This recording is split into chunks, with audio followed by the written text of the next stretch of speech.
यह कहानी केवल मनोरंजन की दृष्टि से बनाई गई है। इसका रियलिटी से कोई भी संबंध नहीं है। इसे केवल मनोरंजन की दृष्टि से ही देखें और चैनल को सब्सक्राइब कर लें। हेलो दोस्तों, बहुत बहुत स्वागत है स्टोरीज हिंदी की एक और नई और बेहतरीन स्टोरी में। दोस्तों, अभी तक आपने हमारा चैनल सब्सक्राइब नहीं किया है तो अभी के अभी चैनल को सब्सक्राइब करें, साथ में बेल आइकन का बटन जरूर दबाएं।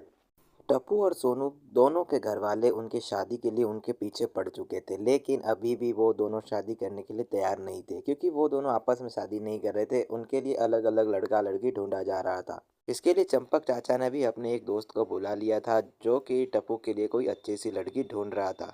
वही हम दूसरी तरफ देखते हैं कि जो आत्माराम तुकाराम भिड़े था, यानी कि भिड़े भाई थे, उन्होंने भी सोनू के लिए एक लड़का ढूंढने का जो रिवाज था, उनके परिवार से जो रिवाज चला आ रहा था, जो कि ज्योतिषी अंकल उनके लिए ढूंढा करते थे, उनको भी अपने घर बुला लिया था और सोनू को भी उनसे मिलवा लिया था।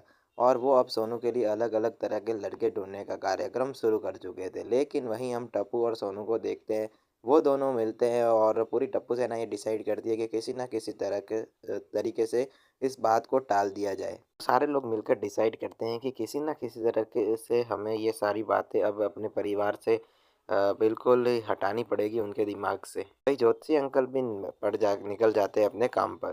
ज्योतिषी अंकल कुछ अपने लड़कों को सोनू के पीछे लगा देते हैं, क्योंकि सोनू उन्हें बार बार शादी के लिए मना करती थी। इसीलिए वो सोनू का बैकग्राउंड और उसका पूरा फ्रेंड सर्कल जानने के लिए कुछ लड़के उसके पीछे लगा देते हैं। और इस बात का ना तो पता भिड़े को होता है, ना ही माधवी को, ना ही बेचारी सोनू को। सिर्फ ज्योतिषी अंकल अपना काम कर रहे थे।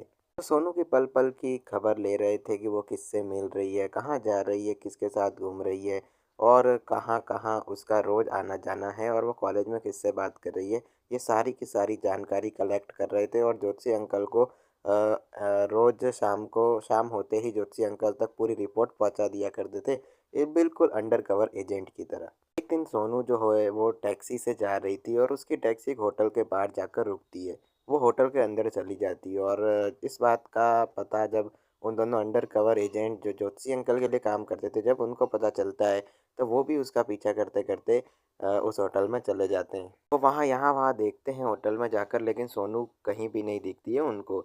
और इसीलिए उसके बाद वो होटल के काउंटर पर जाकर पूछते हैं सोनू के बारे में, लेकिन वो बताने से मना कर देते हैं।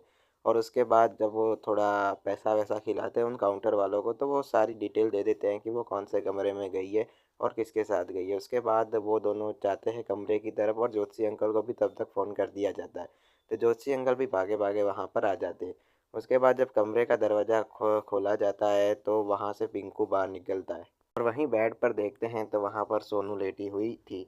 और उसके बाद सोनू काफ़ी ज़्यादा डर जाती है ज्योतिषी अंकल को देखकर, और ज्योतिषी अंकल उसके बाद सोनू से पूछते हैं कि क्या तुम इससे ही प्यार करती हो। तो सोनू वहाँ पर सर हिलाती है और मना करती है। ज्योतिषी अंकल जोर देकर पूछते हैं, तो फिर इस कमरे में क्या कर रही हो और इसके साथ। काफ़ी ज़्यादा डर जाती है और कुछ भी नहीं बोल रही होती है। तो ज्योतिषी अंकल बोलते हैं कि अगर तुम कुछ नहीं बोलोगी तो तुम्हारा ये इसी हाल में फ़ोटो खींचकर तुम्हारे बाबा यानी कि भिड़े को भेज दूंगा।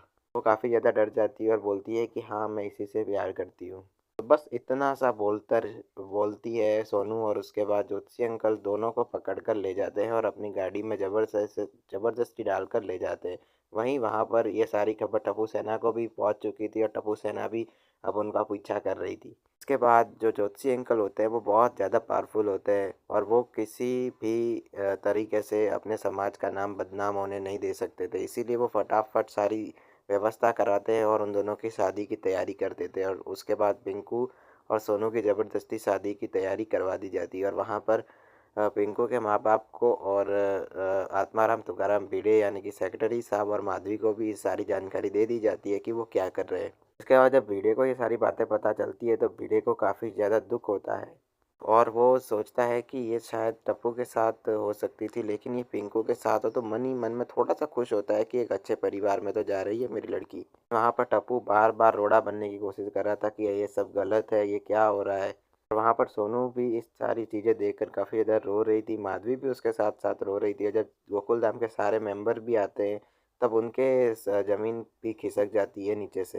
लेकिन पिंकू ये शादी करना नहीं चाहता था, क्योंकि वो तो सिर्फ ऐसे ही टाइम पास के लिए सोनू से प्यार करता था। तो वो बार बार मना कर रहा था कि अभी मैं शादी नहीं कर सकता, नहीं कर सकता। लेकिन ज्योतिषी अंकल के गुंडों के दम पर वो बेचारा ज़बरदस्ती उससे शादी करनी ही पड़ती है और उन दोनों ने 7 फेरे 7 कस्में खाकर 7 फेरे भी पूरे कर लिए। लेकिन इन सब के बीच में टप्पू का दिल चकनाचूर हो गया था, क्योंकि वो तो सोनू से सच्चा प्यार करता था, लेकिन सोनू ने उसको ही धोखा दे दिया। और जब पिंकू और उन दोनों की इतनी सारी रंगरेलियाँ सामने आ गई, तो अब उसके पास कोई चारा ही नहीं बचा और वो सोनू को भूल जाता है।